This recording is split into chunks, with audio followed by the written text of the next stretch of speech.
عليكم ورحمة الله وبركاته. الحمد لله والصلاة والسلام على رسول الله وعلى آله وأصحابه ومن والاه أما بعد. أعوذ بالله من الشيطان الرجيم. بسم الله الرحمن الرحيم. يا أيها الذين آمنوا أطيعوا الله وأطيعوا الرسول وأولي الأمر منكم فإن تنازعتم في شيء فردوه إلى الله والرسول إن كنتم تؤمنون بالله واليوم الآخر ذلك خير وأحسن تأويلا. وقال رسول الله صلى الله عليه وسلم صلوا كما رأيتموني أصلي. বিস্তারিতভাবে রাসূল সাল্লাল্লাহু আলাইহি ওয়াসাল্লামের সালাতের পদ্ধতি আমরা আলোচনা করেছি। আজকে আবারও সংক্ষিপ্তভাবে ওই আলোচনাটা করতে চাই এবং ফরজ নামাজের পরে যে সমস্ত দোয়াগুলি রাসূল সাল্লাল্লাহু আলাইহি ওয়াসাল্লাম পড়তেন এবং কি কি কাজ নামাজের মধ্যে করা যায় এবং কি জায়েজ না, এই নিয়ে আজকের সংক্ষিপ্ত আলোচনা হবে। সালাতের পদ্ধতি বিশুদ্ধ হাদিস দ্বারা যেটা আমরা জানতে পেরেছি সেটা হলো নিম্নরূপ: কিবলামুখী হয়ে সুতরা সামনে নেওয়ার চেষ্টা করতে হবে, সুন্নত। কিবলামুখী হয়ে মুখে নিয়ত উচ্চারণ ছাড়াই দিলে নিয়ত করে যেই সালাতের আপনি নামাজ আদা করতে চাচ্ছেন, যে ওয়াক্তে, সুন্নত না ফরজ না নফল, 4 না 2 না 3, এই সবগুলি নিয়তেই নিয়ত করতে হবে। অবশ্যই নিয়ত ছাড়া নামাজ হবে না, তবে নিয়ত পড়ার আদৌ কোনো প্রয়োজন নেই, বরং নিয়ত পড়া নিঃসন্দেহে এটা একটা বিদআত এবং শয়তানের ওয়াসওয়াসা ছাড়া আর কিছুই না। রাসূলুল্লাহ সাল্লাল্লাহু আলাইহি সাল্লাম তার জিন্দেগিতে মোল্লা আলী কারি হানাফির মতে 30,000 নামাজ পড়লেও তিনি কোনো একদিনও নিয়ত পড়েন নাই। যাই নামাজে দাঁড়িয়ে যে আমরা দোয়া পড়া আমাদের পরিচিত নিয়ম আছে, সেটারও কোনো দলিল নেই, বরং যাই নামাজে যে দোয়াটা আমরা পড়ে থাকি সেটাও একটা সানা বা রাসূল সাল্লাল্লাহু আলাইহি ওয়াসাল্লাম দোয়া ইস্তেফতাহ হিসেবে পড়তেন। এরপরে যদি বা জামাতে নামাজ হয় তাহলে কাঁধে কাঁধ পায়ে পা মিলিয়ে দাঁড় হতে হবে, দুইজনের মধ্যে ফাঁকা রাখা চলবে না এবং ফাঁকা রাখার পক্ষে কোন প্রকার সহিহ যঈফ বা কোন জাল হাদিসও নেই। শুধু মাযহাবী ফতোয়া ছাড়া বা কারো কারো মত ছাড়া আর এর পক্ষে কোনো দলিল নেই, বরং রাসূল সাল্লাল্লাহু আলাইহি সাল্লামের আদেশ হলো কাঁধে কাঁধ পায়ে পা মিলিয়ে দাঁড়াতে হবে। এরপরে আল্লাহু আকবার বলে 2 হাত কাঁধ বরাবর অথবা কান বরাবর উত্তোলন করতে হবে। হাতের পিঠটা, তালুটা কিবলামুখী থাকবে, আঙুলগুলি না বেশি খোলা থাকবে না খুব বন্ধ, স্বাভাবিক যেটা খোলা, এইভাবেই আঙুলগুলি খুলে কিবলামুখী করে কাঁধ বরাবর। এই হাদিসগুলি বেশি সহিহ, তবে কান বরাবর হাদিসও সহিহ আমলের যোগ্য, যে কোনো একটা। তবে কাঁধ ছোঁয়া বা কাঁধ ধরা এর কোনো দলিল নেই। কেউ যদি এটাকে সুন্নত মনে করে নিঃসন্দেহে বিদআত। এরপরে ডান হাত বাম হাতের উপরে বুকের উপরে রাখতে হবে। নাভির নিচে বা নাভির উপরের সমস্ত হাদিসগুলি ভিত্তিহীন অথবা অত্যন্ত দুর্বল, যেগুলি গ্রহণযোগ্য না, যেটা আমরা হাদিসের আলোচনায় এর আগে আলোচনা করে এসেছি। বুকে হাত বাঁধা 3 ভাবে করা যেতে পারে। একটা তালু আর একটা হাতের পিঠের উপরে, তালুর পিঠে রেখে বুকের উপর রাখা যেতে পারে, অথবা ডান হাতের কবজি বাম হাতের কবজির উপর রেখে কিছু অংশ হাতের আরো নিয়ে বুকের উপর রাখা যেতে পারে, অথবা পুরো হাতটা ডান হাত বাম হাতের উপরে রেখে বুকের উপর রাখতে হবে। বুকটা পেট শেষ হলে পেটের যে অংশ, এখান থেকে শুরু হয়ে পুরোটাই বুক। এই জন্য আপনি নরমাল ভাবে, যেটা আপনার স্বাভাবিক ভাবে যেটা রাখা সহজ সিদ্ধ হয়, সেটাই বুকের উপর রাখতে হবে। আবারও বলছি, নাভির নিচে বা উপরের হাদিসগুলি সম্পূর্ণ ভিত্তিহীন অথবা এতই দুর্বল যেগুলি গ্রহণযোগ্য না সকল মুহাদ্দিসিনদের নিকটে। এরপরে সানা পাঠ করতে হবে: আল্লাহুম্মা বা'id বাইনি ওয়া বাইনা খাতায়ায়া কামা বা'adta বাইনাল মাশরিক ওয়াল মাগরিব, আল্লাহুম্মা নাক্কিনি মিন খাতায়ায়া কামা নাক্কা আত-তাওবুল আবয়াজু মিনাদ দানাস, আল্লাহুম্মা ইগসিলনি মিন খাতায়ায়া বিল মাই ওয়াস সালজি ওয়াল বারাদ, অথবা সুবহানাকা আল্লাহুম্মা ওয়া বিহামদিকা ওয়া তাবারাকা ইসমুকা ওয়া তাআলা জাদ্দুকা ওয়া লা ইলাহা গায়রুক। এরপরে আউযু বিল্লাহিস সামিল আলিম মিনাশ শাইতানির রাজিম মিন হামজিহি ওয়া নাফখিহি ওয়া নাফসিহি, অথবা আউযু বিল্লাহি মিনাশ শাইতানির রাজিম মিন হামজিহি ওয়া নাফখিহি ওয়া নাফসিহি। এরপরে বিসমিল্লাহ সহ সূরা ফাতিহা পাঠ করতে হবে। বিসমিল্লাহির রহমানির রহিম। বিসমিল্লাহ যে সমস্ত নামাজে জোরে কেরাত, জোরে পড়ার দলিল আছে, তবে আস্তে পড়ার দলিলগুলি বেশি সহিহ। তবে কেউ যদি জোরে বিসমিল্লাহ পড়ে জায়েজ আছে। আমরা বলবো উত্তম হলো নীরবেই পড়া। বিসমিল্লাহির রহমানির রহিম। আলহামদুলিল্লাহি রাব্বিল আলামিন আর রহমানির রহিম মালিক ইয়াউমিদ্দিন ইয়্যাকা না'বুদু ওয়া ইয়্যাকা নাস্তাঈন ইহদিনাস সিরাতাল মুস্তাকিম সিরাতাল লাযীনা আন'আমতা আলাইহিম গায়রিল মাগদুবি আলাইহিম ওয়ালাদ-দাল্লিন। আমিন। সূরা ফাতিহা অবশ্যই পড়তে হবে, মুক্তাদি হোক, ইমাম হোক আর একাকী হোক, ফরজ নামাজি হোক আর সুন্নত নফল যে কোনো নামাজি হোক, বাড়িতে হোক আর ঘরে বাইরে হোক, যে কোনো অবস্থাতেই, যুদ্ধক্ষেত্রেই হোক আর নিরাপদ অবস্থাতেই হোক, মহিলা পুরুষ যেই হোক না কেন, সূরা ফাতিহা পড়তে পারলে অবশ্যই সূরা ফাতিহা পড়তে হবে। সূরা ফাতিহা ছাড়া সালাত হবে না। সূরা ফাতিহা না পড়ার পক্ষে যে সমস্ত দলিল, সেগুলি অত্যন্ত দুর্বল আর না হয় অপব্যাখ্যা। এজন্যে সূরা ফাতিহার পড়ার ব্যাপারে সবচেয়ে নিজামুল মিল্লা উদ্দিন শেখ আব্দুর রহিম হানাফি, তার কথাটা খুব পছন্দনীয়, যে যখন তার মুরিদদেরকে তিনি সূরা ফাতিহা পড়তেন ইমামের পিছনে এবং মুরিদদেরকে পড়তে বলতেন, তো বললেন যে আমরা শুনেছি যে কিয়ামতের মাঠে এই যে সূরা ফাতিহা পড়বে তার মুখে আগুন দেওয়া হবে। তো উত্তরে বলেছিলেন যে কিয়ামতের মাঠে আমার মুখে যদি আগুন দেওয়া হয় এটাই আমার কাছে উত্তম, ওর চাইতে যে বলা হবে তোমার নামাজেই হয় নাই। কিয়ামতের মাঠে সর্বপ্রথম হিসাব হবে কার? সালাতের। সালাত যদি পাস হয়ে যায় তো খালাস, আর যদি ওখানে ঠেকে যায় তো গেল গা। তো যদি বলা হয় যে না নামাজেই তোমার হয় নাই, তো কোত্থেকে আর আমি নামাজের আমি উত্তর দেব? এই জন্যে সকল মুহাদ্দিসিনদের নিকটে সূরা ফাতিহা এবং ইমাম আবু হানিফা রাহমাতুল্লাহ আলাইহির উম্মত নিঃশব্দে যখন কেরাত হবে সূরা ফাতিহা পড়তে হবে। আব্দুল্লাহ আল-লাখনবী রাহমাতুল্লাহ আলাইহি হানাফি বলছেন যে যখন সিররি নামাজে অর্থাৎ কেরাত আসতে হবে সূরা ফাতিহা তিনি অনুমতি দিয়েছেন, তখন জোরে কেরাতের নামাজেও অনুমতি দেওয়া উচিত। কারণ জোরে নামাজ পড়ার সময়ও প্রত্যেকটি সূরা ফাতিহার আয়াত পড়ার পরে সাতটা বা নীরবতা দেওয়া উচিত, যেটা রাসূল সাল্লাল্লাহু আলাইহি ওয়াসাল্লাম একটা করে আয়াত পড়তেন এবং থামতেন, তারপরে পড়তেন আরেকটা। ঠিক একইভাবে সূরা ফাতিহা কমপ্লিট পড়া হলেও কিছু তিনি নীরবতা অবলম্বন করতেন। কাজেই এই সমস্ত সাক্তাতেও যেহেতু সূরা পড়ে নেওয়ার সুযোগ পাওয়া যায়, কাজেই জেহরি অবস্থায়ও সূরা ফাতিহা পড়ার অনুমতি দেওয়া এটাই উচিত ছিল।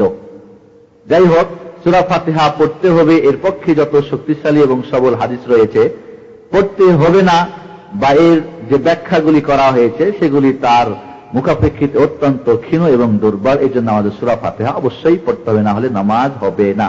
সূরা ফাতিহা নামাজের রুকুন এবং ফরজ, এই জন্য সূরা ফাতিহা ব্যতিরেকে কোন অবস্থাতেই সালাত সহিহ শুদ্ধ হবে না, যেটা আমরা বিস্তারিত আলোচনার আগে করেছি এবং আমাদের হানাফি মাযহাবের অনেক ওলামাদের কথাও আমরা উল্লেখ করেছি। এরপরে অন্য একটা সূরা মিলাতে হবে। তো মনে রাখতে হবে মুক্তাদিরা সূরা ফাতিহা ছাড়া অন্য কিছু পড়তে পারবে না যদি কেরাত জোরে হয়। তবে যদি কেরাত আসতে হয়, যে তুমি জোহর আসো, তাহলে সূরা ফাতিহা ছাড়াও প্রথম দুই রাকাতে অন্য সূরা মিলাতে পারবে, যেটা জাবির ইবনে আব্দুল্লাহ সাহাবীর হাদিস, ইবনে মাজার সহিহ হাদিস, যে আমরা জোহর আসরের প্রথম দুই রাকাতে সূরা ফাতিহার সঙ্গে আরো আমরা সূরা পড়তাম। অন্য একটা সূরা মিলার পরে এবার আল্লাহ রাসূল সাল্লাল্লাহু আলাইহি ওয়াসাল্লাম আরেকটু অপেক্ষা করতেন, মানে মধ্যখানে বিরতি দিতেন, সূরা ফাতিহার পরে বিরতি দিতেন। এরপর একটা সূরা পড়ে জাস্ট একবার সুবহানাল্লাহ বলার মতো সময় দিয়ে তিনি এবার রুকু করতেন। রুকু করার আগে রফউল ইয়াদাইন করতে হবে, হাত উত্তোলন করতে হবে। আমরা এর আগে বিস্তারিত আলোচনা করেছি যে রফউল ইয়াদাইন অর্থাৎ দুই হাত উত্তোলন কাঁধ বরাবর বা কান বরাবর চারটি জায়গাতে সহিহ হাদিস দ্বারা প্রমাণিত। একটা তাকবীরে তাহরিমার সময়, আরেকটা রুকুতে যাওয়ার সময়, আরেকটা হলো রুকু থেকে ওঠার সময়, আরেকটা হলো যে প্রথম বৈঠক করে উঠে যখন তৃতীয় রাকাতের জন্য উঠবেন তখন আবারও রফউল ইয়াদাইন করা। এই ব্যাপারে 50 জন সাহাবী থেকে মুতাওয়াতির হাদিস দ্বারা এটা প্রমাণিত। বরং কেউ কেউ বলেছেন কোন কোন মুহাদ্দিস যে আব্দুল্লাহ ইবনে মাসউদ সাহাবী ছাড়া রাসূল সাল্লাল্লাহু আলাইহি ওয়াসাল্লামের ইন্তেকালের সময় 1,14,000 সাহাবীর সবাই করতেন মাত্র আব্দুল্লাহ ইবনে মাসউদ থেকে বর্ণনা আছে যে তিনি একবার মাত্র তাকবীরে তাহরিমায় হাত উঠিয়েছেন। আর আব্দুল্লাহ ইবনে মাসউদের বর্ণনাটা গ্রহণযোগ্য না, প্রত্যাখ্যানযোগ্য। এই 50 জন সাহাবী, যার মধ্যে 4 জন খলিফা রয়েছেন, আশরায়ে মুবাশশারা রয়েছেন, এবং রফুল ইয়াদাইনের যে হাদিস, এর মধ্যে কোন প্রকার জফের বা দুর্বলতার কোন প্রকার আন্দিশা বা কোন সংশয় নেই। পরক্ষণে শুধুমাত্র একজন সাহাবী আব্দুল্লাহ ইবনে মাসউদ বর্ণিত তার থেকে হয়েছে, এবং সেই বর্ণনাটাও গ্রহণযোগ্য না, যায়ীফ মুহাদ্দিসিনদের নিকটে অগ্রহণযোগ্য। অতএব রফুল ইয়াদাইন মনে রাখতে হবে, এটা একটা সুন্নত। কেউ যদি করে প্রত্যেক রফুল ইয়াদাইনে 10 করে নেকি পাবে। এর জন্য 2 রাকাত বিশিষ্ট নামাজে 50 নেকি, আর 4 রাকাত বিশিষ্ট নামাজে 100 নেকি হবে। যারা এই রফুল ইয়াদাইন করে না, তাদের হয় পক্ষে মানে করতে হবে না, এর পক্ষে হয় জাল হাদিস, পুতুল রাখতো, হ্যাঁ, প্রথম যুগে করত, পরে বাদ হয়ে গেছে, বা অস্ত্র রাখত, হ্যাঁ, এই ধরনের মিথ্যা জাল হাদিস, অথবা সহিহ হাদিসের অপব্যাখ্যা। যে মুসলিম শরীফের হাদিস যেটা, যে সালামের সময় সাহাবায়ে কেরাম হাত উঠিয়ে সালাম দিতেন, আসসালামু আলাইকুম ওয়া রাহমাতুল্লাহ, আসসালামু আলাইকুম ওয়া রাহমাতুল্লাহ, ওই হাদিসটাকে ওই রুকুর আগে পড়ে এবং তৃতীয় রাকাতের রফুল ইয়াদাইনে জড়িয়ে দেওয়া নিঃসন্দেহে হাদিসের আল্লামা ইবনে বুখারী রাহমাতুল্লাহ আলাইহি তিনি বলছেন যে যার আদনা জ্ঞান আছে, যার হাদিস সম্পর্কে ন্যূনতম জ্ঞান আছে, সে কথা বলতে পারে না যে ওই মুসলিম শরীফের হাদিস ওটা ওই রুকুর আগের পরের রফুল ইয়াদাইন সম্পর্কে। মুহাদ্দিসিনরা সকলেই একমত যে ওই হাদিসটা কোথাকার, ওই সালাম, এবং স্পষ্ট হাদিসে ব্যাখ্যা আছে, এই স্পষ্ট শব্দ আছে যে সালামের সময় তারা হাত, আসসালামু আলাইকুম ওয়া রাহমাতুল্লাহ, আসসালামু আলাইকুম ওয়া রাহমাতুল্লাহ। আল্লাহ রাসূল বললেন যে এইভাবে তোমরা কেন হাত ওঠাও?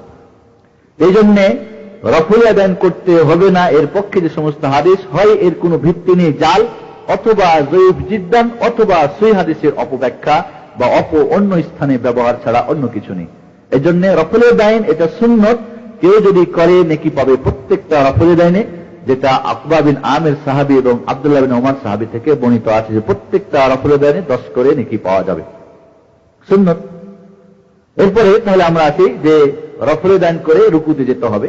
রুকুতে গিয়ে পিঠ এবং মাথা এবং পিছনটা সমান হতে হবে, যেন পিঠটা উঁচু না হয়, মাথাটা উঁচু নিচু না হয়, সমান হতে হবে। এবং ধীর স্থির ভাবে কমপক্ষে সুবহান রাব্বিল আযীম 3 বার বলতে হবে। এছাড়া আরো দোয়া আমরা উল্লেখ করেছি, সুবহান রাব্বিল আযীম ওয়া বিহামদিহি, সুবহানাকাল্লাহুম্মা ওয়া বিহামদিকা, আল্লাহুম্মা সুবহান কুদ্দুসুন রাব্বুল মালায়েকাতু ওয়ার রূহ, ইত্যাদি আরো দোয়া রয়েছে, যে কোনো দোয়া পড়তে পারে। আল্লাহ রাসূল সাল্লাল্লাহু আলাইহি ওয়াসাল্লাম কোন বর্ণায় আছে নিম্নে 3, মধ্য মানে যেটা 5, ঊর্ধ্বে 9, বা হযরত আনাস বলছেন 10 বার তাসবিহ পড়ার সমান আল্লাহ রাসূল রুকুতে সময় দিতেন 10 বার। এরপরে ধীরে ধীরে রুকু করে আবার উঠতে হবে, রফুল ইয়াদাইন করে আবার উঠতে হবে, আবার রফুল ইয়াদাইন করতে হবে। আপনাদেরকে ইনশাআল্লাহ এই আলোচনা শেষে আজকে নামাজ পড়ে আপনারা দেখাই দেবো ইনশাআল্লাহ। আবার রফুল ইয়াদাইন করতে হবে, করে হাত দুটো বাঁধতেও পারেন, এখানে আপনারা হয়তো দেখেছেন, এটাও জায়েজ আছে। হাত ছেড়েও দিতে পারেন, সেটাও জায়েজ আছে। যে কোনো একটা করেন, অসুবিধা নেই ইনশাআল্লাহ। এই নিয়ে বাড়াবাড়ি করার যদি সুন্নত, কেউ যদি হাত ছেড়েও দেয় সেটাও জায়েজ, কেউ যদি হাত বাঁধে সেটাও জায়েজ রয়েছে। এরপরে রুকু থেকে যখন উঠবো তখন সামি আল্লাহু লিমান হামিদা বলে উঠতে হবে, এবং এরপরে রব্বানা ওয়ালাকাল হামদ হামদান কাসীরান তাইয়িবান মুবারাকান ফি, আর অনেক দোয়া রয়েছে, প্রায় 7-8 প্রকার আপনার আগে উল্লেখ করেছিলাম। ইমাম সামি আল্লাহু লিমান হামিদা বলবেন, মুক্তাদিরাও সামি আল্লাহু লিমান হামিদা বলতে পারেন। ঠিক ইমাম যেভাবে সামি আল্লাহু লিমান হামিদার পরে রব্বানা ওয়ালাকাল হামদ পড়তে পারেন, মুক্তাদিরাও সামি আল্লাহু লিমান হামিদার সঙ্গে রব্বানা ওয়ালাকাল হামদ পড়তে পারবে। হযরত আনাস রাদিয়াল্লাহু তাআলা আনহু বলছেন যে আমরা রাসূলের সঙ্গে সামি আল্লাহু লিমান হামিদা আমরা পড়তাম। এক হাদিসে আছে যে যখন ইমাম বলবে সামি আল্লাহু লিমান হামিদা, তখন তোমরা রব্বানা ওয়ালাকাল হামদ বলো। এই হাদিসের পরিপ্রেক্ষিতে কেউ কেউ বলেছেন যে ইমাম সামি আল্লাহু লিমান হামিদা শুধু বলবেন, মুক্তাদি রব্বানা ওয়ালাকাল হামদ বা অন্য দোয়াগুলি বলবেন। এর অর্থ এই না, কারণ অন্যান্য হাদিসে আছে যে সাহাবায়ে কেরাম সামি আল্লাহু লিমান হামিদা বলতেন। এই জন্য সমস্ত হাদিসগুলো আমরা এক জায়গায় করলে এই অর্থ দাঁড়ায় যে ইমাম সামি আল্লাহু লিমান হামিদা বলার আগে আপনি মুক্তাদি বলতে পারবেন না, ইমামের বলার পরেই। যেরকম একটা কথা আমাদের ছুটে গেছে যে ইমাম যখন গায়রিল মাগদুবি আলাইহিম ওয়ালাদ দালিন বলবেন, তখন আমাদেরকে আমিন বলতে হবে। যদি জোরে কেরাত হয় তাহলে জোরে আমিন বলতে হবে, এবং আস্তে আমিন বলার পক্ষে যেগুলি দলিল সবগুলি যঈফ এবং অগ্রহণযোগ্য। সহিহ হাদিস হলো যে জোরে আমিন বলতে হবে। রাসূল সাল্লাল্লাহু আলাইহি ওয়াসাল্লামের মসজিদে জোরে আমিন বলা হতো, হযরত আব্দুল্লাহ ইবনে জুবাইরের পিছনের মুক্তাদিরা এত জোরে আমিন বলতেন যে খেজুর পাতার মসজিদ নববী ঘুম ঘুম করে শব্দ হতো। এবং জোরে আমিন বললে ইহুদিদের গা জ্বলে, এই জন্য আল্লাহ রাসূল জোরে আমিন বলতে বলেছেন। এই জন্য নিঃসন্দেহে জোরে আমিন বলা এটা উত্তম, তবে মনে রাখতে হবে এটা সুন্নত। এই জন্য আমরা বাড়াবাড়ি না করি। যারা জোরে বলছে না আস্তে বলছে তো, কিন্তু মনে রাখতে হবে আস্তে বলার পক্ষের হাদিসগুলি সম্পূর্ণ দুর্বল এবং যঈফ জিদ্দান। সহিহ হাদিসের যেটা আলোকে সেটা হলো জোরে আমিন বলতে হবে। ঠিক ওইভাবে ইমাম গায়রুল মাগদুবি আলাইহিম ওয়ালাদ-দাল্লিন বলে আমিন যখন বলতে শুরু তখন সবাই মিলে আমিন বলতে হবে। ঠিক এখানেও ইমামের সামি আল্লাহু লিমান হামিদা হলে তারপরে আপনাকে বলতে হবে। এটা বোঝানোর জন্য আল্লাহ রাসূল বলেছেন। যাই হোক, কেউ যদি সামি আল্লাহু লিমান হামিদা না বলে, মুক্তাদি হয়ে শুধু রব্বানা লাকাল হামদ বলে, তো বুঝাই যাচ্ছে। কিন্তু ওটাও যায় যাচ্ছে যে সামি আল্লাহু লিমান হামিদা বলে বাকিগুলি পড়া। খেলা বুঝে আসছে আপনাদের? এরপরে ধীরে স্থিরে আবার সামি আল্লাহু লিমান হামিদা রব্বানা লাকাল হামদ হামদান কাসীরান তাইয়িবান মুবারাকান ফি, এবং সোজা দাঁড়াতে হবে। ইতিদাল হতে হবে, ওয়াজিব। রুকুতে গিয়ে এরকম সোজা হয়ে ধীরে স্থির ইসমিদান ওয়াজিব, না হলে আপনার নামাজ হবে না। ঠিক দাঁড়ানো আপনার ওয়াজিব। এমনকি হানাফি মাযহাবেও কমপক্ষে 3 বার সুবহানাল্লাহ সুবহানাল্লাহ সুবহানাল্লাহ বলা সমান সময় দিতে হবে। খালি কোনো মতে উঠবে না, চলে যাবেন, নামাজ হবে না। বুখারী শরীফের হাদিস, ওই যে সাহাবীকে বলছেন যাও নামাজ পড়ো, তোমার নামাজ হয় নাই, ওই কারণে ছিল যে ও রুকু সিজদা ঠিক মতো করতেছিলেন না ওই সাহাবী। ইতমিনান এবং ইতিদাল করতেছিলেন না। ইতিদাল এবং ইতমিনান ওয়াজিব, অবশ্যই করতে হবে, না হলে নামাজ ফাসিদ হয়ে যাবে। এরপরে সিজদায় যাবে। সিজদায় যাওয়ার সময় 2 হাত আগে মাটিতে রাখবে। এটা সকল মুহাদ্দিসিনদের নিকটে হাদিস সহিহ। আগে হাঁটু রাখার ব্যাপারে কেউ কেউ হাদিসকে সহিহ বলেছে, অনেকেই জয়ী বলেছেন।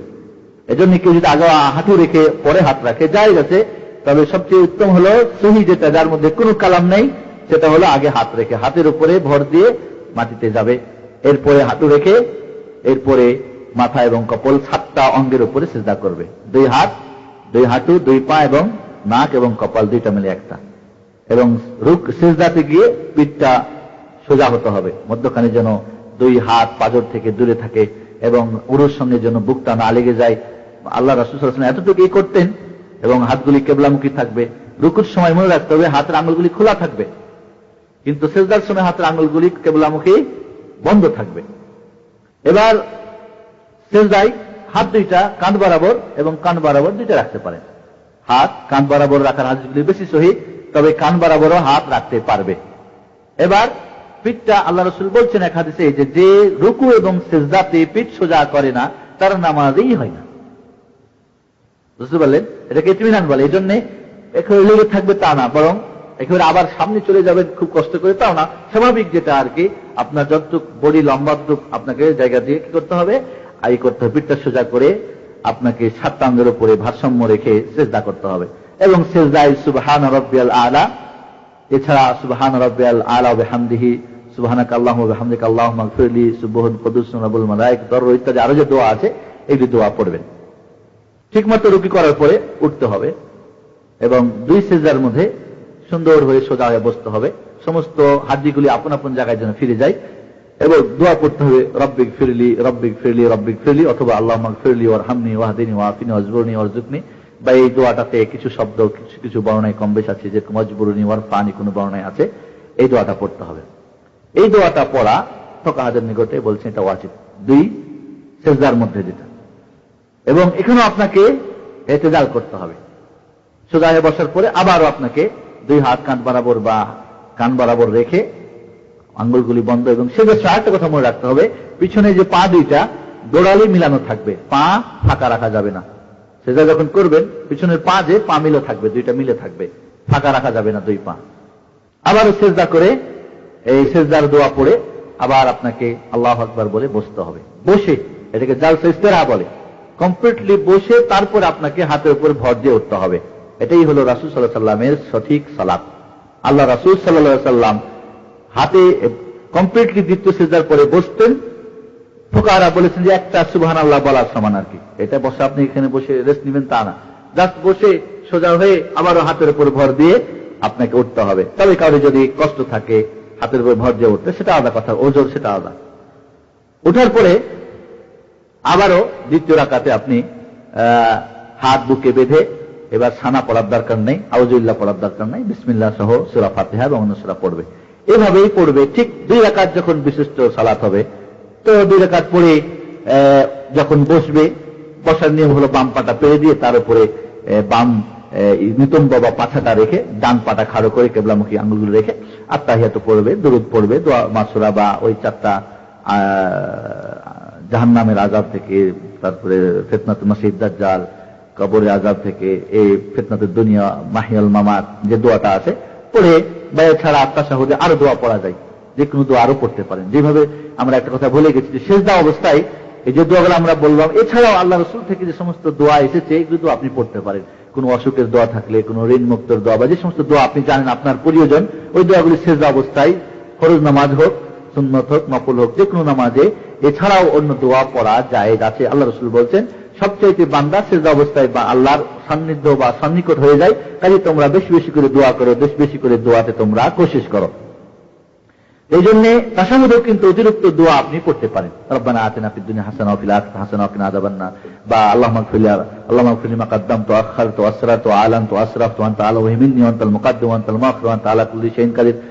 এই ধরনের আরো যে দোয়া রয়েছে, যে কোনো দোয়া মাসুরা রাসূল থেকে যেতে প্রমাণিত দোয়া পড়তে পারেন। যদি 2 রাকাত বিশিষ্ট হয় তাহলে 2 দিকে সালাম ফিরে দেবেন, আসসালামু আলাইকুম ওয়া রাহমাতুল্লাহ, আসসালামু আলাইকুম ওয়া রাহমাতুল্লাহ। সালাম বলেছিলাম আমরা 4 ভাবে করা যেতে পারে। আসসালামু আলাইকুম ওয়া রাহমাতুল্লাহ, আসসালামু আলাইকুম ওয়া রাহমাতুল্লাহ, আসসালামু আলাইকুম ওয়া রাহমাতুল্লাহি ওয়া বারাকাতুহু, আসসালামু আলাইকুম ওয়া রাহমাতুল্লাহ, আসসালামু আলাইকুম ওয়া রাহমাতুল্লাহ, আসসালামু আলাইকুম। হ্যাঁ, এবং এক সালাম দিয়েও আসসালামু আলাইকুম ওয়া রাহমাতুল্লাহ বলে ডান দিকে একটু মাথাটা ঘুরাই দিয়েও সালাম জায়েজ আছে রাসূল থেকে। এই 4 প্রকার সালামের প্রমাণ সহিহ হাদিসে আছে। যদি 3 রাকাত বিশিষ্ট বা 4 রাকাত বিশিষ্ট সালাত হয়, তাহলে আপনি আবার উঠে যাবেন, উঠে গিয়ে আল্লাহু আকবার বলে আবারও রাফলে দাইন, যেটা বলছিলাম, কান বরাবর করে আবার উঠে আপনি বুকে বাঁধবেন, বেঁধে এবার সূরা ফাতিহা 3য় এবং 4র্থ রাকাতে শুধু সূরা ফাতিহা পড়া জরুরি। বাকি যদি মিলাতে চায় জায়েজ আছে, বাকি যদি সূরা ফাতিহা ছাড়া অন্য সূরা পড়তে চায় জায়েজ আছে। এবং অন্য সূরা পড়ার ব্যাপারে আপনাদের বলেছিলাম যে 4 রকম রাসূল সাল্লাল্লাহু আলাইহি ওয়াসাল্লাম থেকে প্রমাণিত আছে। প্রত্যেক রাকাতের জন্য আলাদা আলাদা সূরা, ঠিক আছে? প্রথম রাকাতের জন্য আলাদা, দ্বিতীয় রাকাতের জন্য আলাদা। আবার প্রথম রাকাতের জন্য একই সূরাকে ভেঙে হাফ বা কিছু বেশি, এবং দ্বিতীয় রাকাতে ওই সূরারই কিছু অংশ আবার পড়া, দ্বিতীয় সূরত। তৃতীয় হলো যে প্রথম রাকাতে বা দ্বিতীয় রাকাতে একাধিক সূরা পড়া, প্রথম রাকাতে 2-3টা সূরা পড়া, দ্বিতীয় রাকাতেও 2-3টা সূরা পড়া, এটাও রাসূল থেকে প্রমাণিত আছে। আবার একই সূরা প্রথম রাকাতে এবং দ্বিতীয় রাকাতে দুটোই পড়া, এটাও প্রমাণিত আছে। প্রথম রাকাতে মনে করেন সূরা ফাতিহার সঙ্গে পরে জিলজিলা পড়লো, দ্বিতীয় রাকাতে সূরা ফাতিহার সঙ্গে জিলজিলা পড়লো, এটাও জায়েজ রয়েছে। হ্যাঁ, সবগুলো এই প্রমাণ রাসূল সাল্লাল্লাহু আলাইহি ওয়াসাল্লাম থেকে প্রমাণিত আছে। মনে রাখতে হবে দ্বিতীয় সূরা পড়ার সময় তারতিব রাখা উত্তম। কেউ যদি তারতিব ভঙ্গ করে, ইচ্ছা করে বা অনিচ্ছা করে, জায়েজ আছে। কেউ যদি মনে করেন প্রথম রাকাতে সূরা ফাতিহার পরে মনে করেন সূরা কাউসার কি বলে কুরাইশ পড়ে নিল, দ্বিতীয় রাকাতে গিয়ে সূরা ফিল পড়ে ফেলল, হ্যাঁ, তাহলে নামাজ ফাসিদ হবে না। আল্লাহ রাসূল সাল্লাল্লাহু আলাইহি ওয়াসাল্লাম থেকে এমন প্রমাণ আছে যে তিনি পিছন থেকে পড়ে আবার সামনে পড়েছেন। রাসূল যা করেছেন, তবে রাসূলের অধিকাংশই একটু মাঝে ঘটে গেছে, কিন্তু অধিকাংশই তিনি তারতিব সহকারে পড়েছেন। কিন্তু কোন সময় তারতিব ছাড়া পড়া মানে এই জায়েজ আছে, ইচ্ছা করেই হোক অনিচ্ছা করে কেউ যদি পড়ে জায়েজ আছে। তবে উত্তম হলো কি তারতিব সহকারে পড়া। এরপরে যদি 3য় রাকাতের জন্য বা 4র্থ রাকাতের জন্য ওঠেন, তাহলে প্রথমে শুধু তাশাহুদ পড়াই যথেষ্ট। কেউ যদি মানে দুরূদ পড়তে চাই, তবুও জায়েজ আছে, কারণ আল্লাহ রাসূল বলছেন যখন তোমরা তাশাহুদ করবে তখন তোমরা আমার প্রতি দুরূদ পাঠ করবে। বলেন নয় প্রথম না দ্বিতীয়, কাজে দ্বিতীয়ের জন্য দুরূদকে খাস করে দেওয়া এটা নিজের পক্ষ থেকে রাসূলের হাদিসের আলোকে না। বা কেউ যদি দুরূদ পড়ে ফেলে তাহলে কি করতে হবে, সহজ সিজদা দিতে হবে, এমন ফতোয়া হাদিস ভিত্তিক না, বরং হাদিসের পরিপন্থী। এই জন্য জায়েজ আছে, তবে পড়া জরুরি না। জরুরি আলাদা জিনিস আর জায়েজ আলাদা জিনিস, দুটার মধ্যে পার্থক্যটা বুঝবেন। যাই হোক, এইভাবে আপনার যখন নামাজ শেষ হয়ে যাবে সালাম ফিরার পরে, এখন যেটা আমাদের করা দরকার সেটা হলো এই, রাসূল সাল্লাল্লাহু আলাইহি ওয়াসাল্লাম সালাম ফিরানোর পরে তিনি মুক্তাদিদের দিকে ফিরে বসতেন, সরাসরি মুক্তাদিদের দিকে মুখ হয়ে বসতেন, অথবা ডান দিকে মুখ করে বসতেন, অথবা বাম দিকে মুখ করে বসতেন। সালাম ফিরানোর পরে রাসূল সাল্লাল্লাহু আলাইহি ওয়াসাল্লামের বসাটা 3 রকম ছিল। মুক্তাদিদের মুখ করে বসতেন, ডান দিকে মুখ করে বসতেন, অথবা বাম দিকে মুখ করে বসতেন। তিনটাই সহিহ হাদিস দ্বারা প্রমাণিত। আমাদের দেশে বা আমাদের যেটা প্রচলিত আছে যে আসর এবং ফজরের নামাজেই শুধু ইমাম মুক্তাদিদের দিকে মুখ করে ফিরে বসবেন আর বাকিগুলি না, এটা হাদিস ভিত্তিক না, বরং প্রত্যেকটি সালাতেই নামাজ ফেরানোর পরে ইমাম মুক্তাদিদের দিকে মুখ ফিরিয়ে বসবেন অথবা টানে বামের দিক মুখ করে বসবেন। ওই সালাম ফেরানোর পরেই আলাতুল শুরু করে দিবে দোয়া, এবং যৌথ দোয়া সম্পর্কে আমি পরে আসতেছি। বুঝে আসছে আপনাদের? প্রত্যেকটা সালাতেই ইমামকে সালাম ফিরিয়ে ঘুরে বসতে হবে, হয় মুক্তাদিদের মুখ করে অথবা ডান দিকে বা বাম দিকে ওই পশ্চিম কেবলামুখী হয়ে বসে থাকবেন। এটা হাদিসের পরিপন্থী, সুন্নতের পরিপন্থী। আর ফজর আর আসরে ওই সময় যেহেতু সুন্নত নামাজ আর নাই পড়ে, এই জন্য নাকি জায়েজ, আর বাকিগুলো যদি সুন্নত আছে ওই জন্য জায়েজ না। এটা নিজেদের বানানো ফতোয়া, হাদিসের পরিপন্থী। সালাম ফিরানোর পরে একবার আল্লাহু আকবার বলা সুন্নত। কয়বার? একবার আল্লাহু আকবার। আল্লাহ রাসূল একবার আল্লাহু আকবার বলতেন। এরপরে তিনবার আস্তাগফিরুল্লাহ আস্তাগফিরুল্লাহ আস্তাগফিরুল্লাহ তিনবার বলতে হবে। এরপরে আল্লাহুম্মা আনতাস সালাম ওয়া মিনকাস সালাম তাবারাকতা ইয়া যাল জালালি ওয়াল ইকরাম একবার।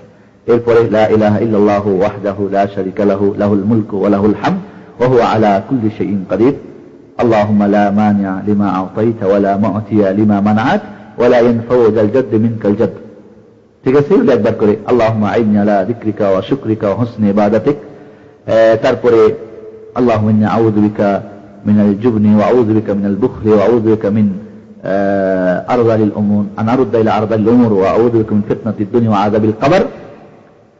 এরপরে আল্লাহ রাসূল থেকে যেগুলি প্রমাণিত দোয়া আছে, লা ইলাহা ইল্লাল্লাহু ওয়াহদাহু লা শারীকা লাহু লাহুল মুলকু ওয়া লাহুল হামদু ওয়া হুয়া আলা কুল্লি শাইইন কাদির লা হাওলা ওয়া লা কুওয়াতা ইল্লা বিল্লাহ লা ইলাহা ইল্লাল্লাহ ওয়া লা না'বুদু ইল্লা ইয়্যাহ লাহুন নি'মাতু ওয়া লাহুল ফাযলু ওয়া লাহুস সানাউল হাসান লা ইলাহা ইল্লাল্লাহ মুখলিসিন লাহুদ্দিন ওয়া লাউ কারিহাল কাফিরুন।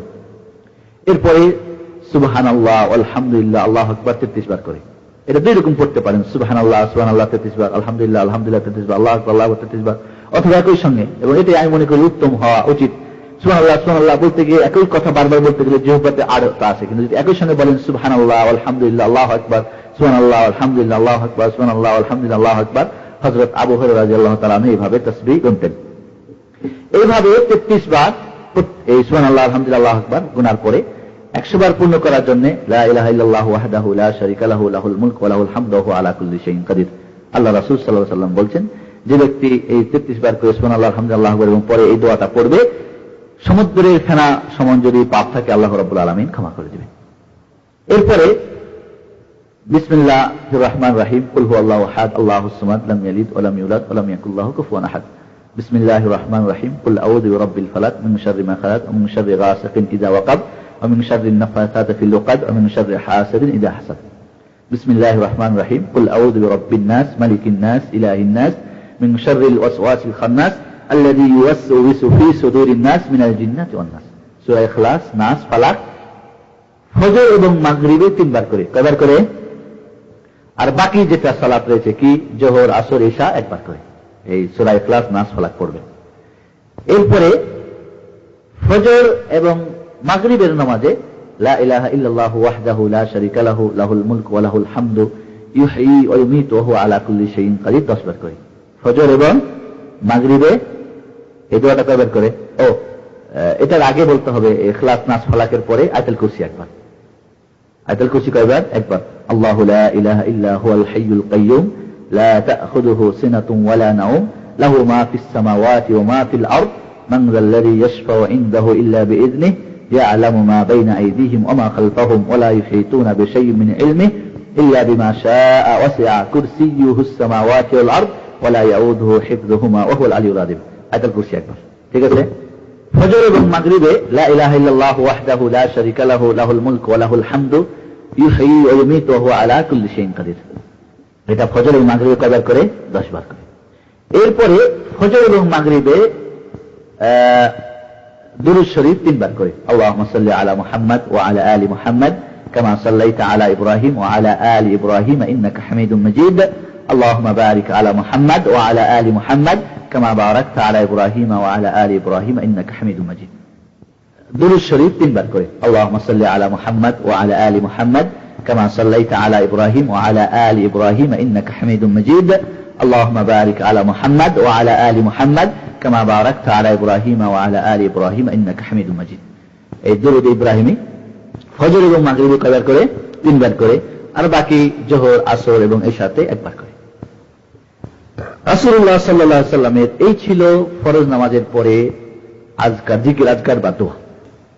রাসূলুল্লাহ সাল্লাল্লাহু আলাইহি ওয়াসাল্লাম ফরজ নামাজের পরে দোয়া আল্লাহর কাছে কবুল হয় নিঃসন্দেহে। কিন্তু রাসূল সাল্লাল্লাহু আলাইহি ওয়াসাল্লাম হাত উঠিয়ে দোয়া করেছেন এরকম কোন সহিহ হাদিসে প্রমাণিত নেই। একটা জয়ীফ হাদিসে আছে যে আল্লাহ রাসূল সাল্লাল্লাহু আলাইহি ওয়াসাল্লাম ফজর নামাজের পরে তিনি দোয়া করেছেন হাত উঠিয়ে, তবে হাদিসটা কি? জয়ীফ, দুর্বল। এই সবগুলি সহিহ হাদিস, আল্লাহ রাসূল এই সমস্ত দোয়াগুলি পড়তেন। আল্লাহ রাসূল সালাম ফিরানোর পরে তিনি এই দোয়া জিকির আজকার করে উঠে চলে যেতেন। এটাই হলো সহিহ হাদিস।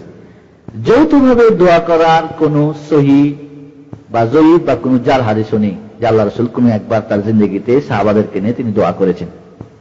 যেটা প্রচলিত আমাদের দেশের নিয়ম আছে যে সালাম ফিরেই আলাতুল, এই সমস্ত রাসূলের সুন্নতি দোয়াগুলিকে ত্যাগ করে যৌথ দোয়া, ওই একই দোয়া সব সময় দু একটা করে ওয়াসাল্লাল্লাহু আলা নবিয়া করে শেষ করে, এবং দোয়া যেন নামাজের যেন একটা অংশ এমন বোঝা যায়। সালাম ফিরলেই আপনার নামাজ শেষ, এরপরে যাদের মতো দোয়া করবেন। এই জন্যে রাসূলুল্লাহ সাল্লাল্লাহু আলাইহি ওয়াসাল্লামের যে এই দোয়াগুলি পড়ার পরে কেউ যদি একাকী হাত উঠিয়ে দোয়া করতে চায়, জায়েজ বলা যেতে পারে।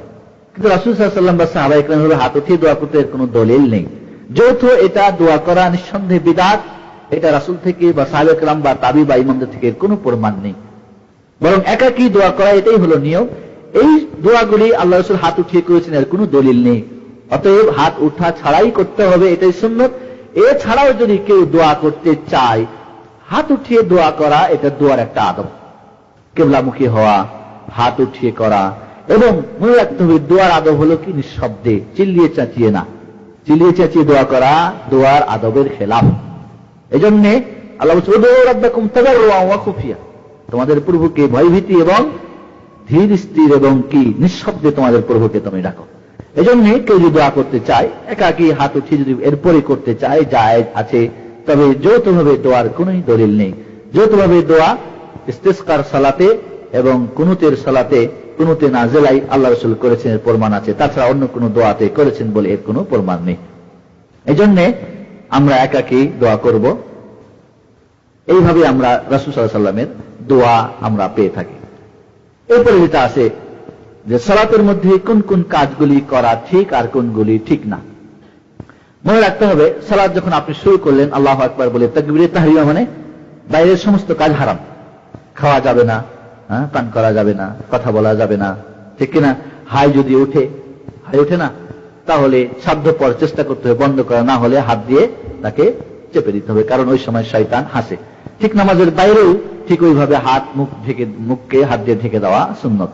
কারণ যখন ওইভাবে আপনার মুখটা হা হা করেন তখন একটা দেখতেও খারাপ লাগে এবং শয়তান হাসে, বিশেষ করে সালাতের সময়। সালাতের মধ্যে আঙ্গুল ফুটানো নিষেধ। সালাতরত অবস্থায় ডানে বামে বা সামনে দেখা চলবে না, বা উপরে দেখলে নামাজই ফাসেদ হয়ে যাবে, দেখা চলবে না। আপনার দৃষ্টি সবসময় কোথায় থাকবে? সেজদার জায়গায় থাকবে। এটা আমরা আলোচনা করেছি।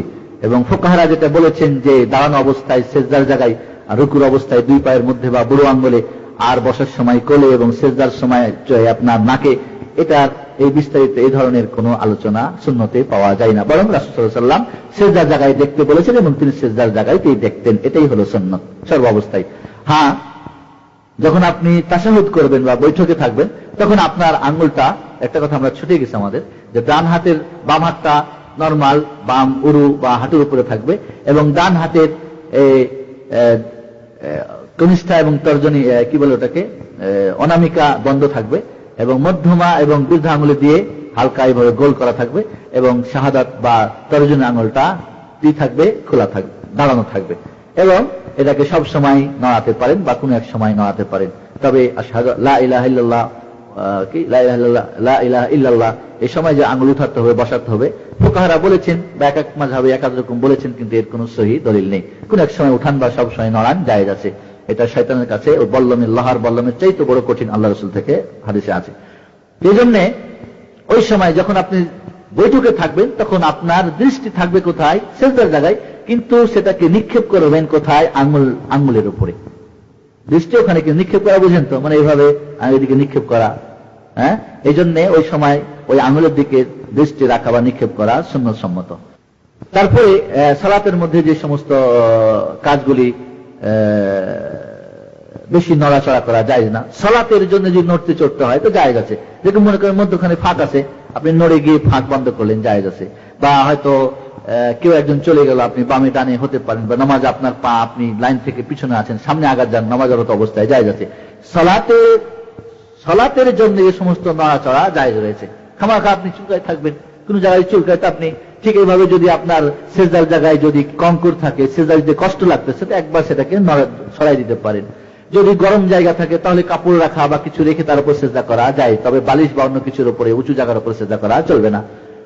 ঠিক সালাতের মধ্যে আপনার যে ওই কুকুরের মতো হাত বিছাই দেওয়া নিষেধ রয়েছে, শিরগালের মতো বা খেকসেলের মতো এদিক ওদিক দেখা নিষেধ রয়েছে। তো এই কাজগুলি আল্লাহ রাসূল নিষেধ করেছেন। ঠিক কুত্তা যেভাবে বসে বসে ওইভাবে বসা, এক আ করে বসা নিষেধ রয়েছে। তারপরে চাদরকে অনেক সময় আমরা চাদর গায়ে দিই না, চাদর এইভাবে রেখে আপনার টানটা এদিকে আর বামটা এইভাবে দিয়ে হাত ভিতরে বাঁধা, মানে আপনি এবার হাত উঠাতে পারবেন না। সাহাবী বলতেছেন যে আমরা তাবি বলতেছেন যে সাহাবা ইকরাম নামাজের মধ্যে হাত উঠাতেন, চাদরের নিচে হাত উঠাতেন, ছাড়তেন, এটা আমরা দেখতে পেয়েছি। এই জন্য দুই দিক বন্ধ করে দিয়ে ভিতরে যদি হাত থাকে এটা উপরে উঠা যাবে না, ঠিক কিনা? যদি ভালো করে চাদর দিয়ে বেঁধে দেন, এটা নিষেধ আছে হাদিসে দুই দিকে, তবে একদিকে দিয়ে আরেকদিন হয়তো আপনি এইভাবে করে দিতে পারেন। ঠিক আছে, এই ধরনের কাজগুলি নামাজের মধ্যে নিষেধ রয়েছে। নামাজের মধ্যে কিছু ত্রুটি আমরা করে থাকি, এগুলি কিছু মনে হয় আলোচনার মধ্যে এসেছে, তারপরেও এই ত্রুটিগুলো আমাদের আলোচনা করা দরকার। সেটা হলো প্রথমেই যে মুসাল্লাতে দাঁড়িয়ে যায় নামাজের দোয়া পড়া, এটা হাদিস দ্বারা প্রমাণিত না। নিয়ত পড়া, এটা হাদিস দ্বারা প্রমাণিত না। এরপরে আপনার তাকবীরে তাহরিমার সময় যেটা আমরা হাত উত্তোলন, অনেকে খালি কাঁধ বরাবর উঠাই না, অনেকে বা কান বরাবর উঠাই না, অনেকে কাঁধ ধরেন, ওটাও যেমন ঠিক না, আবার কেউ ঠিক মতো শুধু এইভাবে করে বেঁধে দিল, এটাও ঠিক না।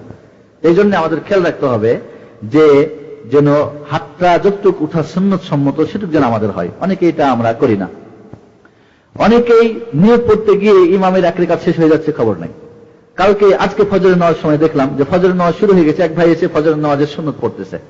আমার দেশে ওইটাই নিয়ম আছে, কামাত হয়ে গেলে আর কোনো নামাজ পড়া চলবে না। আপনার নামাজ যদি শেষ না হয়, নামাজ ছেড়ে দিয়ে আগে আপনাকে ফরজ নামাজ আদা করতে হবে, এরপরে আপনি ফরজ নামাজ পড়ে আপনি সুন্নত পড়েন, জায়েজ আছে।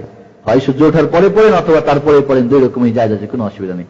কিন্তু আমরা যে হাদিস ধরে বসে আছি আর সেই হাদিসগুলির খবর নেই। বরং আল্লাহ রাসূল দেখলেন ফজরের নামাজের সময় এক ব্যক্তি নামাজ পড়তেছিলেন, ইকামতের পরে বললেন, আর কানে কানে বললেন, কি তুমি কি 4 রাকাত নামাজ পড়তে চাও নাকি ফজরের ফরজ নামাজ? তো সাহাবা ইকরাম পরে ওই ব্যক্তিকে নামাজের পরে জিজ্ঞেস করেন যে আল্লাহ রাসূল রাগ করে তোমাকে কি বলতেছিলেন? তো এই সাহাবী বললেন যে বলতেছিলেন যে তুমি কি 4 রাকাত ফরজ নামাজ পড়তে চাও নাকি ফজরের? এই জন্য আল্লাহ রাসূল ফরজ নামাজের পরে ফজরের দেখলেন এক সাহাবী উঠে নামাজ পড়তেছেন। হ্যাঁ, বললেন তুমি কিসের নামাজ পড়তেছে গো? বলি ইয়া রাসূলুল্লাহ, আমি তো ইকামত হয়ে গেছিল, আমি তো আর সুন্নত পড়তে পারি নাই, ফরজ আপনার সঙ্গে পড়েছি, ওই 2 রাকাত সুন্নত আমি এখন পড়লাম। আল্লাহ রাসূল চুপ থেকে সম্মতি দান করলেন। আবু দাউদ শরীফের সহিহ হাদিস। কাজে আপনি পরে পড়তে পারেন, খামাখা আপনি ওই ধরে বসে থাকবেন, ওদিকে সুন্নত নামাজও তাওয়া হয়ে করে আপনার নামাজ হবে না, ওদিকে ফরজ নামাজও আপনি ঠিক করে পাবেন না। হাদিস সম্মত আমল না হলে এমনটাই হয়, বুঝতে পারলেন? আল্লাহ রাসূলের সরাসরি স্পষ্ট হাদিস, ইযা উকিমাতিস সালাহ ফালা সালাতা ইল্লাল মাকতুবা, ইকামত হয়ে গেলে ফরজ নামাজ ছাড়া অন্য কোনো নামাজ তুমি পড়তে পারবে না। ফুকাহারা বলেছেন যে শেষ রাকাত, আপনি যে নামাজের নিয়ত বেঁধেছেন, শেষ রাকাতে যদি রুকু কমপ্লিট করে ফেলতে পারেন ইকামতের আগে, তাহলে বাকিটা পূরণ করতে পারবেন। আর রুকু যদি কমপ্লিট না করতে পারেন তাহলে ভেঙে দিন, গিয়ে আপনি ফরজে শামিল হন। এই ধরনের যেটা আমাদের আছে যে রুকুতে যাওয়ার সময় রফলে দান ছেড়ে দেওয়া, ঠিক রুকু ঠিক মতো সোজা করে স্পিড সোজা না করা, শুধু খালি গেল আর উঠলো, খালি নিচু হও আর উঠো, নামাজ হবে না, জিন্দেগিতে নামাজ হবে না। আবু হুযায়ফা সাহাবী ওই লোকটিকে বলেছিলেন না যে এইভাবে নামাজ কতদিন থেকে তুমি পড়ো? বলে 40 বছর থেকে। বলে এই অবস্থায় যদি তুমি মারা যাও তাহলে তুমি মিল্লাতে মুহাম্মাদের উপরে মারা, তোমার ইন্তেকাল হবে না, কারণ তোমার এই নামাজ হয় না। এজন্য ধীরস্থির ভাবে রুকু করা অত্যন্ত, এটা ইতিদাল করা, ইতমিনান করা, এটা ওয়াজিব। অবশ্যই সুন্দরভাবে সোজা করে কমপক্ষে 3 বার আপনাকে সুবহানাল্লাহ সুবহানা রাব্বিল আযীম পড়তে। ঠিক এইভাবে রুকু থেকে উঠে রফলে দান না করা, এটাও সুন্নাত সম্মত না। তারপর রুকু থেকে উঠে সোজা না দাঁড়িয়ে আলাতুল সিজদায় চলে যাওয়া, এটাও আমাদের অনেকেই ত্রুটি করে থাকি। না, আপনি নামাজ পড়তে এসেছেন, আল্লাহর ইবাদত সঠিকভাবে করেন। যখন এসেছেন ঠিকভাবে করেন। নামাজ পড়তে এসে আপনার ওই বাজারের কথা মনে রাখলে হবে না, ডিউটি করেন, তখন আপনি আল্লাহর ইবাদত করেন, তার ঠিকভাবে সঠিকভাবে রাসূলের নামাজ আদা করতে হবে। এভাবে দুই সেজদার মধ্যে সোজা হয়ে না বসা, দুই সেজদার মধ্যে দোয়া না পড়া, আমরা যে আমলগুলো আমাদের অনেক ত্রুটি রয়েছে, আমরা রাসূলের সুন্নতের পরিপূর্ণ আমল করার চেষ্টা করবো ইনশাআল্লাহ। এরপরে দ্বিতীয় সেজদা করে আলাতুল উঠে যাওয়া, রাসূল সাল্লাল্লাহু আলাইহি ওয়াসাল্লামের সুন্নত হলো বসে আবার উঠা। তবে কোন কোন হাদিসে এমনটা আছে যে সরাসরি উঠে যাওয়া, তবে কেউ কেউ এই হাদিসগুলিকে জয়ী বলেছেন, কেউ কেউ সহিহ বলেছেন। এই জন্য আমরা বলবো বসে তারপরে ওঠা, এটাই হলো সুন্নতসম্মত। তবে কেউ যদি পায়ের উপরে ভর করে উঠে যান, জায়েজ আছে, আমরা না জায়েজ বলতে পারবো না, কারণ হাদিসটাই কেউ সহিহ জয়ী দুই রকমেরই মত রয়েছে। ঠিক এইভাবে রুকুর পরে উঠে দোয়া না বলা, অনেকেই দোয়া রব্বানা লাকাল হামদ বলতে হবে, এটা সুন্নত, অনেকেই খবর রাখে না। অনেকে দেখবেন রব্বানা লাকাল হামদ ওয়াস শুকর, এখানে দেখবেন এই দেশের ভাইয়েরা অশুক্র শব্দটা বলে, এটা হাদিস সম্মত শব্দ না, হাদিসের কোনো প্রমাণ নেই। তো এই ধরনের কিছু ত্রুটি বিচ্যুতি যেটা না জানার কারণে আমাদের হয়ে থাকে। ঠিক এইভাবে সেজদার মধ্যে বা রুকুর সেজদার মধ্যে পিঠটাকে ভালো করে সোজা না করা, কোনো মতে খালি হাতটাকে পাজের সঙ্গে লাগায় রাখা, এগুলো আমাদের খেয়াল রাখতে হবে। এরপরে সালাম ফিরানোর পরে যেটা আমরা একটা অনেকেই হাত মাথায় রেখে কি বলেন আপনারা, কি দোয়া বলতে হয় কি জানেন আপনারা? ইয়া কবিও নাকি যেন বলে 12, এই হাত মাথায় রেখে দোয়া পড়ার কোন সহিহ দলিল নেই। এগুলি হয় জাল অথবা জয়ীফ জিদ্দান, অত্যন্ত দুর্বল। এই ইয়া কবিও বলার তো কোনো দলিলই নাই। এই জন্য এই ধরনের দোয়া পড়া রাসূল সাল্লাল্লাহু আলাইহি ওয়াসাল্লামের হাদিস সম্মত বা হাদিস দ্বারা প্রমাণিত না। আর যৌথ দোয়ার কথা আপনারা একটা শুনলেন, এগুলি বাদ দিয়ে রাসূল যেভাবে দোয়া করতেন ওটাই আমাদের করতে হবে। আসুন, আরো হয়তো ভুল ত্রুটি থাকতে পারে, এই মুহূর্তে যা আমার স্মরণে আসলো বা এই বললাম, আপনারা আলোচনা শুনেছেন দীর্ঘায়িত, আলোচনার হাদিস সম্মত যেটা না সেগুলিকে বাদ দেওয়ার চেষ্টা করবেন। আল্লাহ রাব্বুল আলামিন আমাদেরকে সঠিকভাবে রাসূল সাল্লাল্লাহু আলাইহি ওয়াসাল্লামের সঠিক পদ্ধতি অনুযায়ী দোয়া বা জিকির আজকার যেগুলি রয়েছে, রুকু সেজদা যেভাবে করতে হয়, মনে রাখতে হবে কিয়ামতের দিন সর্বপ্রথম প্রশ্ন হবে সালাত সম্পর্কে। রাসূলের সালাত যদি আপনি আদায় ঠিক মতো করে না থাকেন, কিয়ামতের দিন জবাব দেওয়া বড় কঠিন হয়ে যাবে। এজন্য আসুন আমরা যেন রাসূল সাল্লাল্লাহু আলাইহি ওয়াসাল্লামের সঠিক পদ্ধতি অনুযায়ী সালাত আদা করতে পারি। আমার মনে হয় আপনাদের সঙ্গে ওয়াদা করেছিলাম যে সালাতের কবুল হওয়ার শর্তগুলির মধ্যে এটাও হতে পারে যে নামাজে কি পড়তেছেন এগুলির অর্থ জানা, এবং ইমাম যিনি হবেন তিনিও যেন তার শর্ত ঠিক থাকে, তেনার তাকওয়া, পরেজগারি, আমল, আখলাক, তার খাওয়া দাওয়া।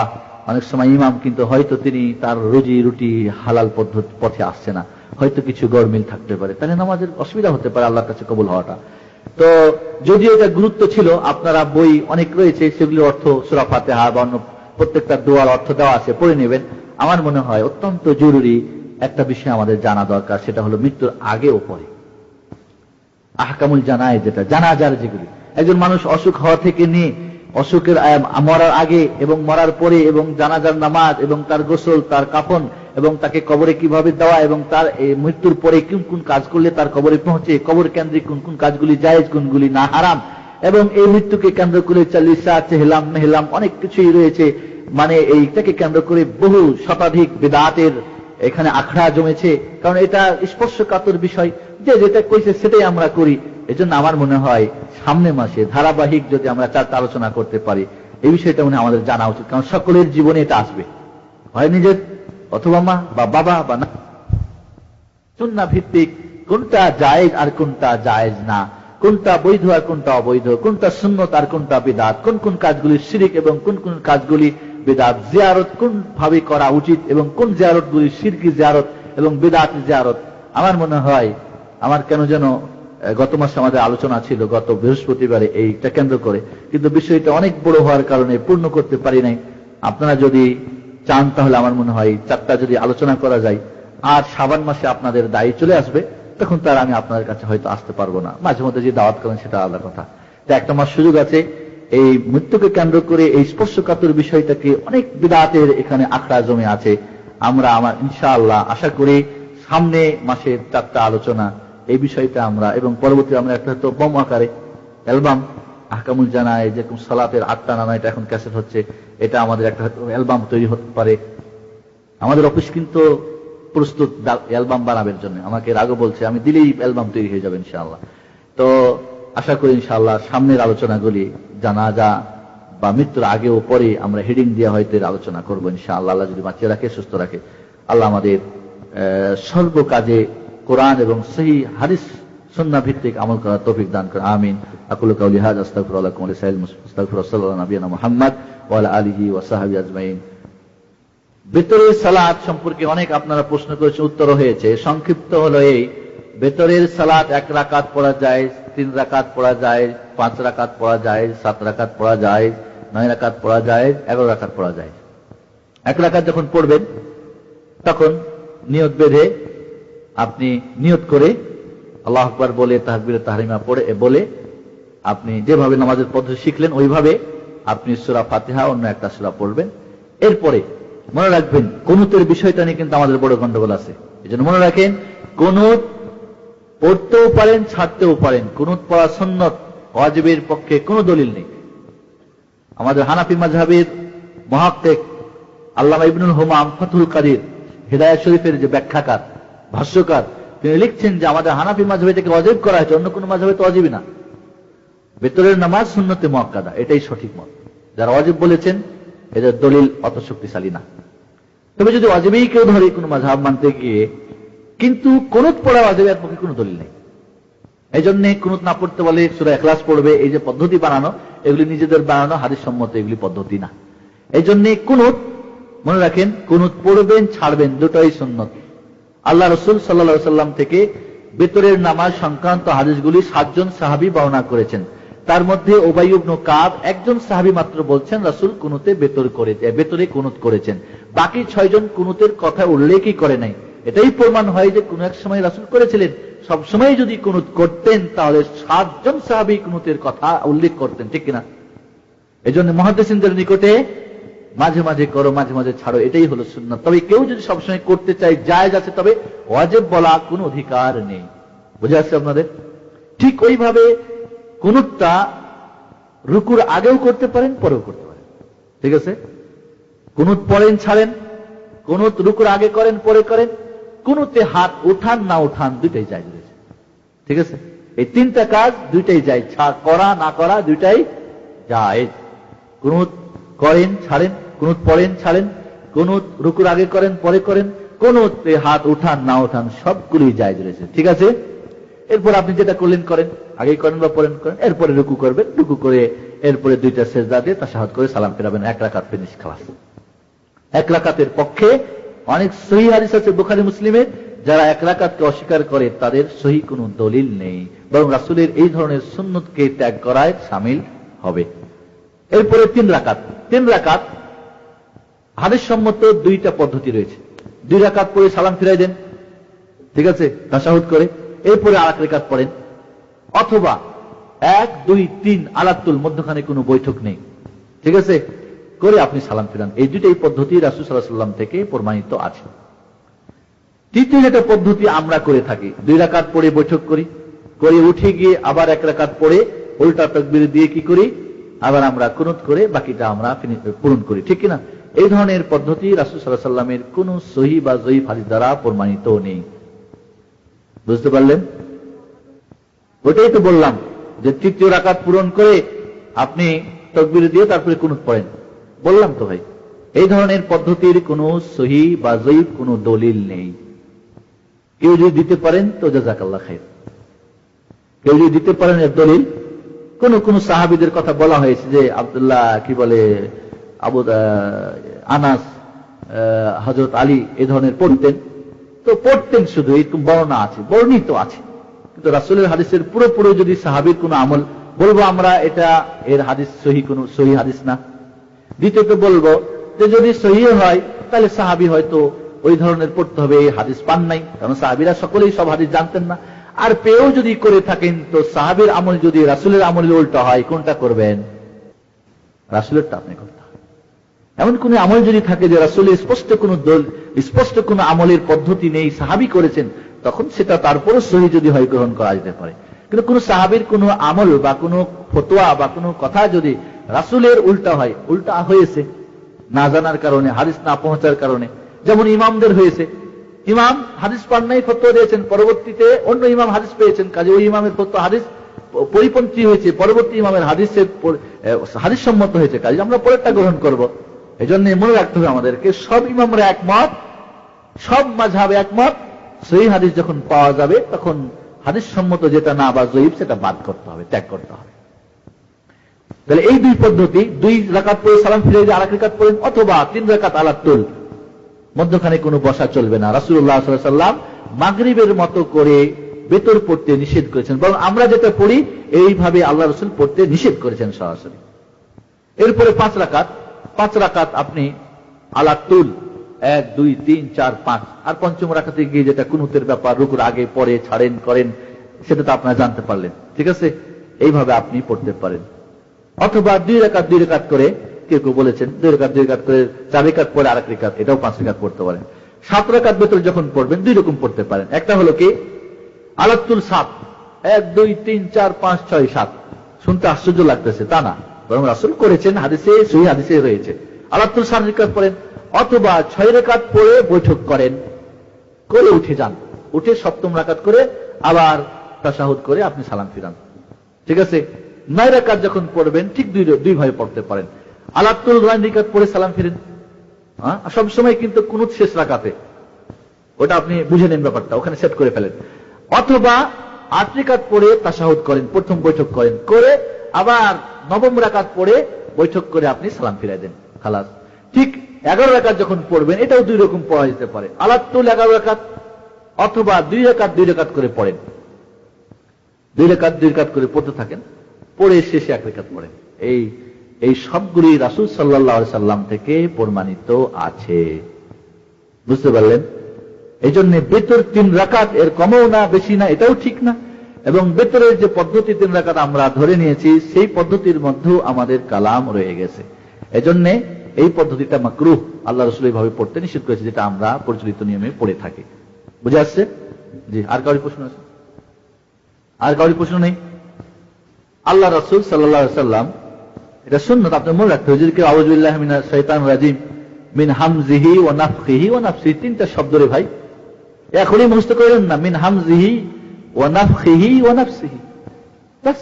আউযু বিল্লাহিস সামিউল আলিম, আর কোন বর্ণে সামিউল আলিম নাই, আউযু বিল্লাহি মিনাশ শাইতানির রাজিম মিন হামজিহি ওয়া নাফখিহি ওয়া নাফসিহি, বাস। হ্যাঁ, আপনার যেটা প্রশ্ন কেউ যদি না বলে, মাফি মুশকিল, মনে রাখতে হবে আপনাকে, নামাজ হবে তাসবিহ, আউযু বিল্লাহি মিনাশ শাইতানির রাজিম, বিসমিল্লাহির রহমানির রহিম, আলহামদুলিল্লাহ, মাফি মুশকিল, ইনশাআল্লাহ নামাজ হয়ে যাবে। তো কি ইনশাআল্লাহ সামনের মাসে জানাজাত বা মৃত্যুর আগে পরের বিষয়টা আলোচনা আপনারা কি সম্মতি দান করছেন? ইনশাআল্লাহ আমি মনে করি এই বিষয়টা অত্যন্ত জরুরি, কারণ এই নিয়ে বহুত গলত ঢুকে আছে, এবং বিশেষ করে এই বিষয়টা নিয়ে এক শ্রেণীর হুজুরদের ব্যবসাও বড় জমজমাট। কোরআন খানি মরার আগে পড়ো, মরার পরে পড়ো, কুলখানি করো, খাতাই খানি করো, চাল্লিয়াম করো, বৎসরে মৃত্যু দিবস পালন করো, আরো কত কিছু, যেগুলি সম্পূর্ণ হাদিসের পরিপন্থী, এবং সুন্নত যেগুলি, ওগুলি এই কারণে ছুটে গেছে। মনে রাখতে হবে, যখনই একটা বিদআত আসবে তখন একটা সুন্নত উঠে যাবে, যখনই একটা বিদআত চলে আসবে ওইখানে সুন্নতটা উঠে যাবে। এবং আপনারা অনেক আলোচনার মধ্যে এটা আপনারা পরিলক্ষিত করতে পেরেছেন, এবং জানাজার যখন আলোচনা হবে তখন দেখবেন যে সুন্নতগুলি গেছে কোথায়, আর বিদআতগুলি কিভাবে জেকে বসে আমরা সেটাকেই মনে করে করতেছি। একটা প্রশ্ন ছিল যে গায়রিল মাগদুবি আলাইহিম ওয়ালা দাল্লিন না দাল্লিন, আপনাদের কাছে আমি প্রশ্ন করি, উজু বলেন না উদু বলেন? উজু, ওইখানে জদ দিয়ে বলেন ঠিকই। ফরজ বলেন না ফরজ বলেন? ফরজ, সেখানে জদ থেকে জদই উচ্চারণ করে, সেখানে তো দদ কন না। তো ওই জদটা তো ওইখানে সূরা ফাতিহা, ওইখানে আবার দদ কেন কন? এই সূরা ফাতিহাতেই শুধু আপনারা দদ নিয়ে ব্যস্ত হয়ে যাবেন, আর বাকি যত দদ বলেন যে এই অক্ষরটা অন্য জায়গাতে, ঠিকই আপনারা জদ পড়তেছেন। এই জন্য কেউ যদি সরাসরি জদ বলে তার নামাজ হবে, কিন্তু কেউ যদি সরাসরি দদ বলে দদ, তাহলে তার নামাজ হবে না, কারণ অক্ষরটা দদ না। মনে রাখতে হবে আরবি অক্ষর 28টি, কয়টা অক্ষর? 28টি অক্ষর। হামজা আলাদা কোনো অক্ষর না, আলিফের উপরে যে জবর পেশ হলে সেটা হামজা হয়ে যায়। এই জন্য আমরা জানি 29টা অক্ষর, ঠিক কিনা? না, আসলে 28টা অক্ষর। 28টা অক্ষরের মধ্যে সবচেয়ে কঠিন যেটা উচ্চারণ করা, মাখরাজ যেটা কঠিন, সেটা হলো গদ। আরবি ভাষাকে বলা হয় আল-লুগাল আরাবিয়া লুগাতুল যাদ, মানে এই অক্ষরটা যে উচ্চারণ করতে পারবে বুঝতে হবে এটা আরবি ও আজমি না। বুঝতে পারলেন? মানে আরবি ভাষা যাদ যে উচ্চারণ করতে পারবে বুঝতে হবে আরবি ভাষা মাশাআল্লাহ জানে বা উচ্চারণ সঠিক জানে। তাহলে বুঝতে হবে সবচেয়ে কঠিন যে অক্ষরটা উচ্চারণ করা সেটা হলো কি যাদ। এটা দদও না জদও না, বরং এর মধ্যখান থেকে। এই জন্য আপনি চেষ্টা করবেন, কিন্তু একদল যাদ পড়ে আমাকে এক জায়গায় জিজ্ঞেস করলেন যে আমাদের দেশে এক শ্রেণীর লোক আছে, ওরাকে বলে আহলে হাদিস। আহলুল হাদিস মানে কোরআন এবং সহিহ হাদিস যারা মানে এরাকে আহলে হাদিস বলে। এরা কোন মাযহাবের মাধ্যমে মানে দিন মানে না, সরাসরি ইমাম মানে মুহাম্মদুর রাসূলুল্লাহ সাল্লাল্লাহু আলাইহি ওয়াসাল্লামকে। তো ওরা যাদ পড়ে আর আমরা দদ পড়িয়ে নিয়ে হুজুর অনেক ঝগড়া ফাসাদ হয়। তার মানে ঝগড়া করেন কেন ঝগড়া করেন? এখানে দদ পড়েন কিন্তু ওই অক্ষরটাই বাকি কোরআনের বা হাদিসের সব জায়গায় দদ পড়েন। ফরজ বলেন, ওযু বলেন, আর কি আছে এমন এই ধরনের অন্য সব জায়গাতেই দদ পড়েন, কিন্তু শুধু সূরা ফাতিহাকে দদ, এটা তো একদমই ছাড়া আর কিছুই না। এই জন্য আমার নামটা এখন খেয়াল আসছে না। ভারতের বিখ্যাত কারি হানাফি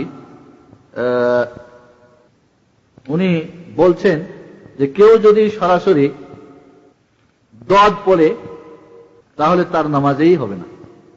কেউ যদি জদ পড়ে মানে সঠিক উচ্চারণটা না করে জদ হয়ে যায় তার নামাজ হয়ে যাবে।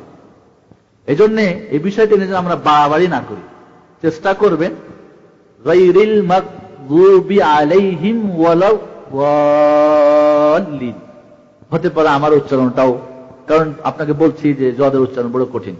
এই জন্য সরাসরি দদ যেটা আমাদের দেশে মানে জেদ করে পড়ে ওটা ঠিক না, আবার কেউ যদি জেদ করে জদ বলে সেটাও ঠিক না, বরং দুইটার মধ্যখানে এবং সবচাইতে কঠিন আপনার জিহ্বার ডান বা বাম সাইড নিচে দুই দাঁতের ওই মধ্যখানে ইজরাস দাঁতের কাছে লাগাই উচ্চারণটা করতে হবে। ওয়াদ, দদও না জদও না, ওয়াদ। এই জন্যে উচ্চারণটা একটু কঠিন আছে, এই নিয়ে যেন আমরা বাড়াবাড়ি না করি। এখানে একটা আলোচনা দেখছিলাম এই বিষয়টা নিয়ে, জ পড়ে তাহলে নামাজ নষ্ট হবে না, কিন্তু দাল দিয়ে দলিন পড়লে তার নামাজ নষ্ট হয়ে যাবে। ফাতোয়া কাজী খাঁ প্রথম খণ্ড 70 পৃষ্ঠা। এই জন্যে আমরা জেদ না করি, বরং সঠিক উচ্চারণ করার চেষ্টা করব। হ্যাঁ, আলহামদুলিল্লাহ, লা ইউকাল্লিফুল্লাহু নাফসান ইল্লা বুসআহা। আপনাকে সকলকে কারিউল কোররা ওবাইদুল্লাহ কারির মতো কারি হতে বলে নাই, বা সৌদি আরবের হারামাইনের মসজিদের কারিদের মতো কারি হতে বলে নাই। আপনি সাধ্য অনুযায়ী চেষ্টা করবেন। হ্যাঁ, এই জন্যে মনে রাখতে হবে যে এই বিষয়টা ঝগড়া ফাসাদের বিষয় না, এটা উচ্চারণের ব্যাপার। সঠিক উচ্চারণ করার জন্য সবাই চেষ্টা করে, জেদ করে যেন আমরা একটা একজন ধরে না নিই, চেষ্টা করতে হবে। আলহামদুলিল্লাহ, আল্লাহ রাব্বুল আলামিন কবুল করবেন ইনশাআল্লাহ। আর ওয়াদ, হ্যাঁ, দদ বা দালের মতো দাল, দদ পড়া ঠিক হবে না সরাসরি। খায় ইনশাআল্লাহ। আজকের মতো তাহলে এখানেই শেষ। নামাজের আলোচনা নিয়ে যদি আপনার কারো প্রশ্ন থাকে পরবর্তী আলোচনাতে হয়তো আপনারা জিজ্ঞেস করতে পারেন। আপাতত এই বিষয়ে আমাদের এখানেই শেষ করছি। আসসালামু আলাইকুম ওয়া রাহমাতুল্লাহি ওয়া বারাকাতুহু। সুবহানাকাল্লাহুম্মা ওয়া বিহামদিকা আশহাদু আল্লা ইলাহা ইল্লা আনতা আস্তাগফিরুকা ওয়া আতুবু ইলাইক। আসসালামু আলাইকুম।